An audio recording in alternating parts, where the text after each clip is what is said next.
Today I have the keys to the all-new Mercedes E-Class as the AMG version, the Mercedes-AMG E53, here as the sedan and as the estate, the base spec and the even more sinister spec here with the optional night package, even the night package 2.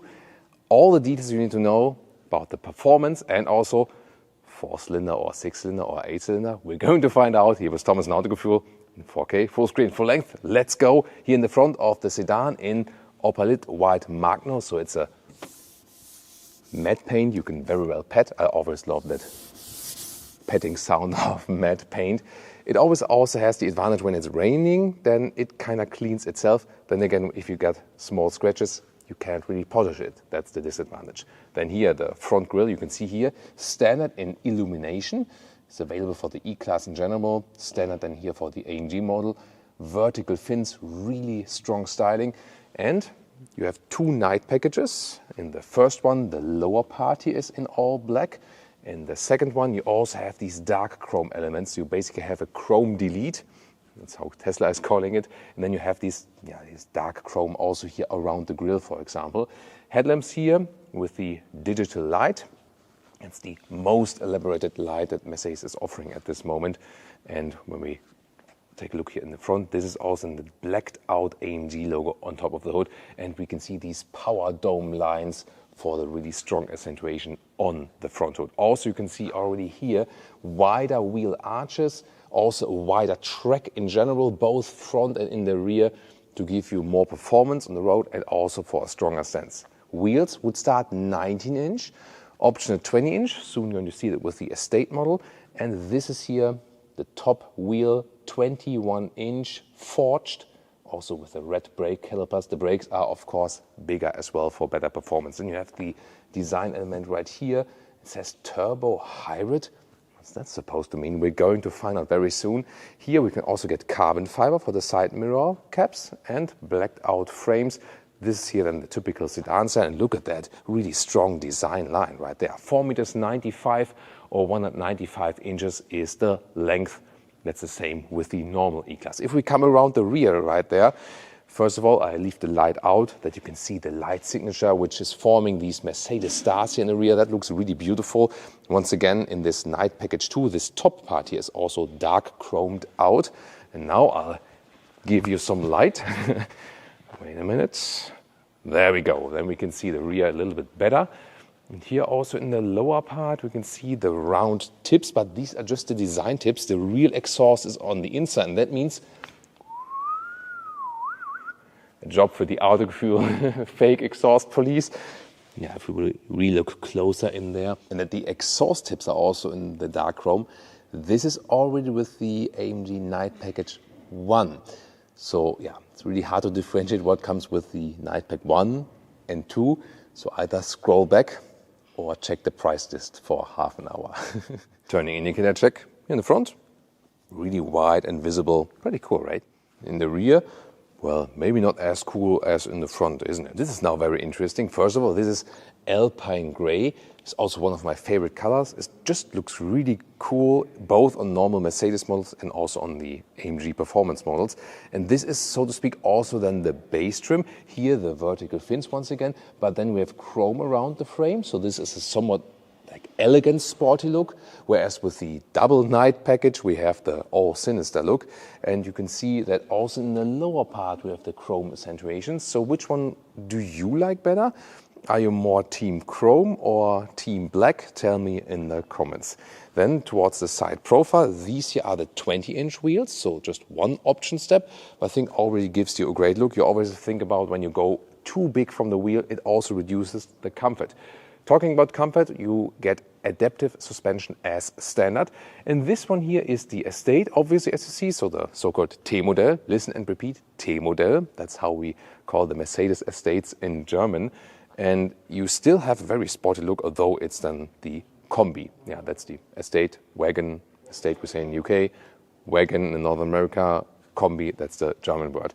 By the way, what's also standard here for the rear axle is the rear axle steering.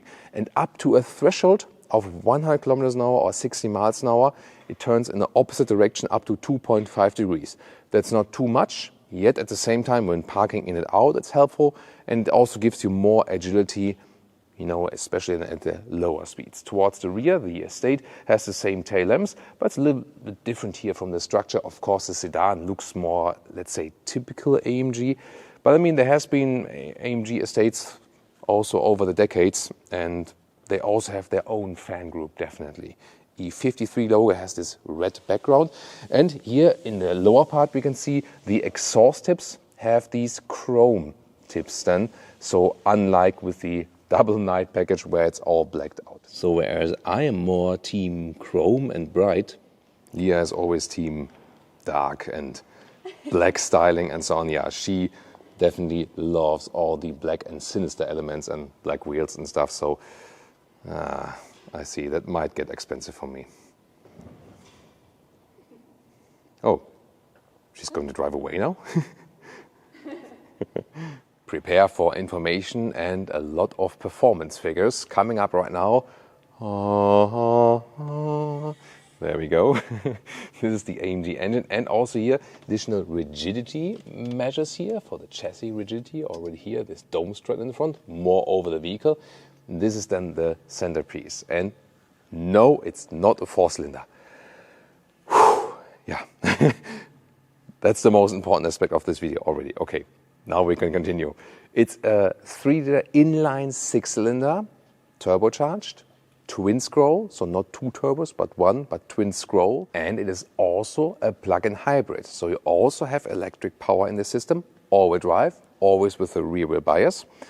Now it gets really interesting. So from the combustion engine itself, 450 horsepower, together with the electric drive, 585 horsepower. And if you go for the AMG Dynamic Plus pack, then you get 612 horsepower in the race start or launch control peak. You actually need this Dynamic Plus pack for the launch control, and then you score some 3.8 seconds in the acceleration figure. It's 0.1 seconds slower with the estate, and also a little bit slower if you don't have the launch control in this Dynamic Plus pack. Top speed is 250 kilometers an hour or 155 miles an hour. And then there's so-called AMG driver's pack that unlocks the top speed to 280 kilometers an hour, German Autobahn, you know, or 175 miles per hour.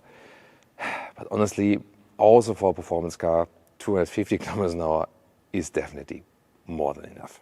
By the way, the pure electric driving from that plug-in hybrid drivetrain would be up to a speed of 140 kilometers an hour.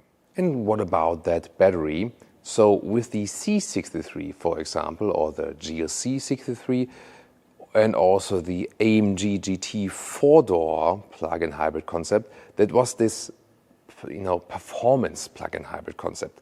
So really, really small battery, Formula One technology and so on, more as a buffer, as a performance buffer.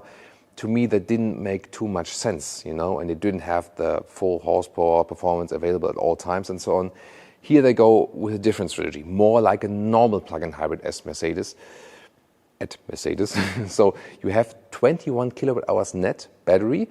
That is actually a significant size for a plug-in hybrid battery. So you can score maybe some like realistic real-world range of pure electric, 80 kilometers, 50 miles an hour.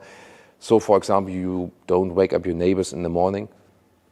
Or maybe you want to wake up your neighbors in the morning. Well, at least you can start silent if you like. You can commute all electric in the city, then, you know, floor it out on the motorway and stuff. And then 11 kilowatt AC charging and optional 60 kilowatt DC charging. And then you need 20 minutes, 10 to 80% state of charge. So yes, the concept here, I think, can make sense that you have a usable plug-in hybrid. Yeah, and then it's also the taxation thing. If you have this rather large plug-in hybrid battery, then you can maybe also hope for some taxation benefits. And now, super interesting, we will compare both interiors, a base interior and the base sport seats, to the, let's say, more screaming out interior with the Superscreen and the performance sport seats. We have the latter one here in the sedan. But which one to go for? Which one is better? First of all, door closing sound. I'll go through test. That's good. In the rear. Both really nice. Love that. Then inside of the doors, it's the Artico high-grade leatherette. Also covering right here. Very good build quality. Nice integration of the ambient lighting. Of course, different colors to pick. The seat control here does not give a feedback. Oh, that's the door exit warner. You can get this one here, microfiber on the side and carbon fiber on the top. I think I would go for this one. Also good grip and cool carbon fiber look. However, then once again, the hashtag capacitive BS on the steering wheel. And then the seats. These are the optional performance seats. They will also standard come with microfiber on the inside and Artico leatherette on the outside. This is the optional animal skin spec. But in the comfort, what difference does it make actually? Oh, by the way, here in the very lower part is interesting. You can adjust that one here. You can make it a little bit shorter, like this, or a little bit longer, all electric. I know what you're thinking. Keep that to yourself, this thought. Then, let's get inside. So, and then here with 189, 6'2". There we go. And the panoramic roof is opened here with a slider. Yeah, to do that while driving, maybe not ideal, but here is a very wide opening. That's cool. And maybe we can close it again with a voice input or something. Close panoramic roof. Okay, I'll close the sunroof. There we go. So you can also use it like this. Yeah, this ambient lighting is always super spectacular. Blue, of course, Thomas Blue is my favorite. Hey, that's the one for Leah. Honestly, she was driving with the GLC recently and taking all the girls, and then they were going, you know, on the German Autobahn and having this light on with all the girls inside, and everyone was looking like, oh my God, look at these girls. Yeah, they had a good time. So, but I would definitely go for this one. Which color would you pick in the interior? Tell me. So here for the cockpit or the interior overview. Yeah, I mean, this is something, and this is the optional Superscreen here, and it consists of, so left side 12.3-inch instruments, then middle 14.4 infotainment system in this one unit together with another 12.3-inch screen, passenger screen on that side. If that's really necessary, I don't know. You also have, by the way, special AMG here, performance or track pace. Then you can have some telemetry data and so on, engine. Also here the IWC clock, so that you don't have an analog one in there, so you have a digital analog one. Yeah, why not? Look at that. Here we can actually start the stopwatch then here on the inside. So why not? Yeah, as a passenger you can play around with that, but I'm soon going to show you the comparison if we do not go for the optional Superscreen here. Of course, you also have a lot of high gloss black, especially when everything is turned off. Let's see, open it, there we go. So, and then it's all black, this area here. And to me, that's not so beautiful. What do you think? But then the comparison is coming up very soon. What I really love is here the carbon fiber decal element for the middle console, so you don't have high gloss black there. And I heard that it's introduced now with AMG, but it will follow then also for the non-AMG models. Slide this one open. Cup holders are somewhat adaptive. You can also, yeah, the front one you can slide away. But these ones here do not hold bottles that are high or maybe, you know, like heavier bottles. They're more for paper coffee cups and so on. So yeah, not ideal, I would say. In the front, inductive charging pad, USB-C charging. And then this lovely Mercedes split opening with more USB-C charging underneath. And listen to that. Click, clack. Where in these performance seats? So in the top part, they're really slim. Here, strong bolstering. But overall, I have to say, it's really stiff, you know. So with the microfiber, it adapts a little bit better to the body. So if you go for the performance seats, pick the microfiber standard. I heard it should also be available in the US, North American market. We have to see if that's really true at a later stage. But it's a really stiff experience. Really? Yeah, we're soon going to compare that one then to the normal sport seats. By the way, the steering wheel here, shifting pedals. Nice clicking sound as well, and also electronically adjustable. And of course, important for an AMG model, you also have these gauges here directly on the steering wheel to pick the driving modes. And then you can also see them switching here in the infotainment system. So a problem with the infotainment is that the temperature control is always in the lower part here and you need 2 clicks. So that's a little bit complicated. Okay. What the heck? For real? About that. And then the rest of the menu here, they simplified a little bit, bigger icons. So that's then actually easy to pick. Apple CarPlay, Android Auto connection, of course available, also wireless. Pretty cool, however, when you switch the temperature, here you have this visualization, colder or warmer. Or is it too much for you? So when you use the key fob here or you slide, then these handles open and they are also illuminated. That's cool. Overall, I think it's always a little bit complicated because it happened to me also when I was, trying to open the vehicle like this. In that moment, it was locking itself, and then this happens. In most of the cases, it doesn't happen. It also doesn't hurt that much, but maybe it's also over-engineering. And then here, the second interior for today, the base interior, so to speak. And we also have a different color scheme. You can also pick between different ones. Steering wheel is in this case then not the performance steering wheel with the microfiber and the carbon, but the form itself is the same. Yeah, definitely here I would pick the microfiber and the carbon fiber. But what? Oh, look at that. Different decal element. This is here matte wood. And here more matte wood indeed. First of all on the middle console.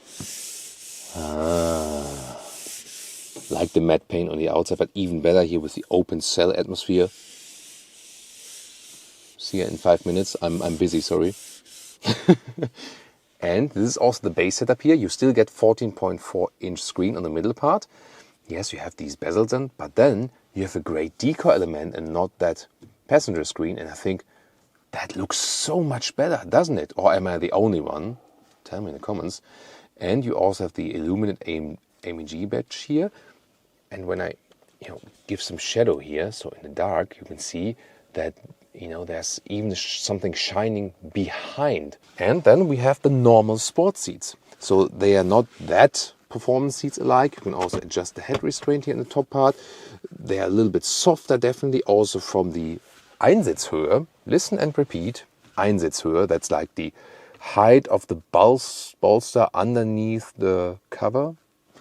And so much more comfortable in comparison. You really have to go for these ones. So best configuration to me would be base setup. Here also exterior I would feel, interior as well. And you have the decor element here with a one screen only then in this case in the middle, not the passenger screen. Normal sport seats and then with microfiber on the inside. So it's more breathable in summertime, not as cold in wintertime. And it also gives you more comfort from the surface. And then the sport seats without the performance option. This, I think, would be, it would actually be the cheapest, but yet at the same time most comfortable choice. What do you think? Rear seating, first of all, here the high-grade leatherette covering at the top part of the doors, then a nice ambient lighting integration, a lot of high gloss black than here though, and also felt covering on the inside of the rear doors here, like that. And these are here the performance seats in the sedan. So not too much legroom left here, so they do cause some space, I feel. And then headroom here, sedan plus panoramic roof. There's still, I can put a hand over my head with 189 or 6'2". Decently comfortable, definitely, and very good, as for the build quality, I have to say. And here you can slide out these cup holders then. And last but not least, you have also this climate unit in the lower part. It's just one button for everything, but at least it's well visible. Big middle tunnel here, so sitting in the middle part is definitely somewhat limited. But how does it compare to the sport seats and also in the headroom to the estate? Now here, there's normal sport seats in the front. They give indeed more legroom, so one more argument to leave it with the normal sport seats. Headroom here in the estate, well, to the side here it's actually kind of the same, just that the panoramic roof is just a little bit wider. If you do not go for the panoramic roof, same sedan and estate, then of course you have more legroom overall. So yeah, it's not much of a difference between the sedan and estate, I feel. Even bigger difference than when you don't have the panoramic roof But yeah, in the rear you get along. Once again, big metal tunnel. The middle seat is maybe for shorter trips. So is this one still suitable for luggage and so on? Here, electric hatch, also in the sedan. And you can see you do lose some height due to that plug-in hybrid drive system, but a suitcase is still fitting in a vertical way. So barely, but does work. And the length is notable at 113 meters or 44 inches. And the width here between the wheel arches is easily a meter or 40 inches, so well usable. More, of course, than with the Estate, but even here in the sedan, you can easily fold the seats from here. So we had 370 liters for the sedan, 460 liters for the Estate, of course, better usable. And the main difference is here the height. So at 67 centimeters or 26 inches, important for our doggo owners. The dimensions here are the same. You can see the step here a little bit more prominent, but the length, this includes the length, it closes like here. And look at that, here this cover, trunk, here the suitcase also fits in the vertical way. And here, this is electric cover, so when I close it here, there we go, see, it automatically slides back. Here you cannot really see it because it's blacked out, but maybe once again when I open it, there we go, and then it automatically slides forward again, so that's a good mechanism. And of course you can fold the seats easily here as well. It's a very nice mechanism, and then you're even more flexible here in the Estate. Soon we're driving these fellows here, and meanwhile you can check out more E-Class content, for example also against the BMW 5 Series.